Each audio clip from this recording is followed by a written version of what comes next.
सर्व जगत व्यापिनी माँ उमा भवानी, माँ पार्वती जी और भगवान शिव की जिन मनुष्यों के जीवन में कृपा होती है उन्हें गुरु दीक्षा प्राप्त होती है। गुरु तो अनेक मिल जाते हैं, लेकिन सदगुरु और परम इष्ट गुरु और परम दिव्य गुरु भगवान शिव और माता पार्वती जी की कृपा से ही मिलते हैं।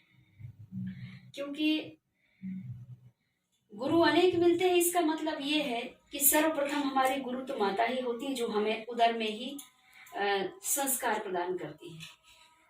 उसके बाद जन्म होते ही पिता गुरु हो जाते हैं। माता संस्कार शुभ आचरण सिखा देती है उदर में ही, और जब हम बाहर माता के उदर से जब हम बाहर आते हैं तब उस समय हमें पिता सारे जगत का ज्ञान देते हैं। इस सारे जगत का ज्ञान और सुंदर सुसंस्कार माता और पिता दोनों दे देते हैं, किंतु ये भौतिक जगत का ज्ञान देते हैं। और परमात्मा जगत ईश्वर प्राप्ति का जो ज्ञान है वो हमें सदगुरु और दिव्य गुरु ही प्राप्त कराते हैं। इसीलिए हमें गुरु अनेक मिल जाएं, लेकिन जब तक सदगुरु ना मिले तब तक कच्ची सीख। सदगुरु की कृपा जिस वक्त होती है उस समय परमात्मा के साक्षात्कार होते हैं, लेकिन सदगुरु भी वैसे ही नहीं मिलते हैं। जिन मनुष्य के जीवन में पूर्व कर्मों के शुभ फल के प्रताप से पुण्य जागृत होते हैं तब उन्हें दिव्य गुरु और सदगुरु की मार्ग प्राप्त होते हैं। कहा संतों ने भी कहा है कि ईश्वर कृपा होवे तभी, सतगुरु कृपा जब होय है, और सतगुरु बिना ईश भी नहीं मैल मन का धोय है। ईश्वर की कृपा जब होती है तब सतगुरु और संतों का मिलन होता है, और फिर संतों के सत्संग से उनके बताए हुए धर्म के मार्ग पर चल करके और फिर हम ईश्वर का दिव्य सानिध्य साक्षात्कार प्राप्त करते हैं। इसीलिए जीवन में निगुरा जीवन जीना ही नहीं चाहिए। निगुरा मनुष्य इतना अपवित्र होता है, उसके हाथ का जल भी ग्रहण नहीं करना चाहिए। इनका उदाहरण नारद जी भी हैं। जब नारद जी की गुरु दीक्षा नहीं हुई थी तब भगवान विष्णु जी ने उन्हें दीक्षित होने का मार्ग बताया। निगुरा मतलब बिना गुरु वाले। हाँ, निगुरा गुरु रहित, निसंतान, जैसे नहीं बोलते निसंतान संतान रहित, इसी प्रकार निगुरा। नि मतलब नहीं, गुरु मतलब बिना गुरु के है, ये निगुरे का मतलब होता है।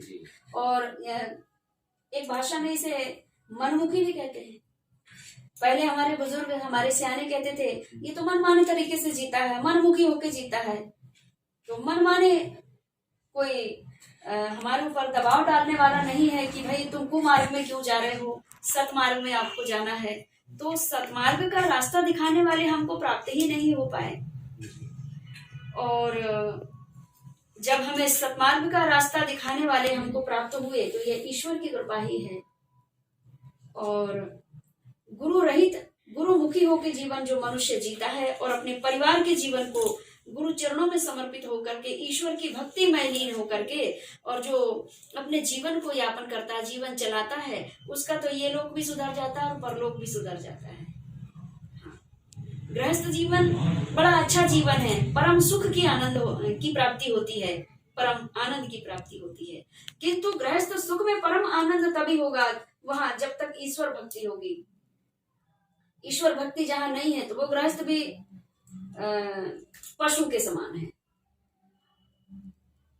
खाना पीना, ऐसो आराम करना, बच्चे पैदा करना, फिर उनका लालन पालन करना अपन थोड़ी अकेले करते हैं, तो पशु पक्षी भी कर लेते हैं। चिड़िया भी अपने बच्चों के लिए दाना लाती बटोर बटोर के खेत से। इसी प्रकार हम भी वंश व्यापार करके और अपने परिवार को चलाने की व्यवस्था करते हैं। तो ये पशुमय जीवन और मनुष्यों का जीवन होता है परमात्मा की भक्ति सतमार्ग के रास्ते पर चल करके और अपने गृहस्थ सुख को, परिवार के सुख को भी प्राप्त करते हैं और प्रभु के परम आनंद को भी प्राप्त करते हैं। इसलिए गुरु परंपरा अति आवश्यक होता है।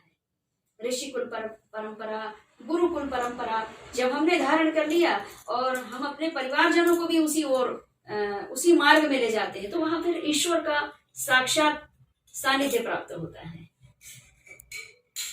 और आज तो भगवान जगत के पालन करता, संहार करता भी और सृष्टि के कर्ता भी भगवान शिव का बड़ा परमपतित पावन दिवस है। आज महाशिवरात्रि का दिवस है और भगवान शिव की ही अपार कृपा। आप पहले से शिव भक्ति करते हैं तो शिव जी की अपार कृपा नहीं है तो और क्या है कि भगवान शिव जी ने स्वयं अपने परमपतित पावन दिन शिवरात्रि के पावन पर्व पर आपको गुरु दीक्षा प्राप्त हुई है और शिव मंत्र प्राप्त हुआ, ब्रह्मास्त्र विद्या का मंत्र प्राप्त हुआ है। आप तो बड़े ही परम सौभाग्यशाली हैं। भले लेट गुरु की प्राप्ति हुई लेकिन ईश्वर की कृपा से हुई है। तो माँ भगवती ब्रह्मास्त्र विद्या और शिव की कृपा आपके जीवन में बनी रहे। यही शुभ आशीर्वाद है। यशस्वी भव, कीर्तिमान भव, आयुष्मान भव, बुद्धिमान भव, सर्व कार्य सिद्धिर्भवतु।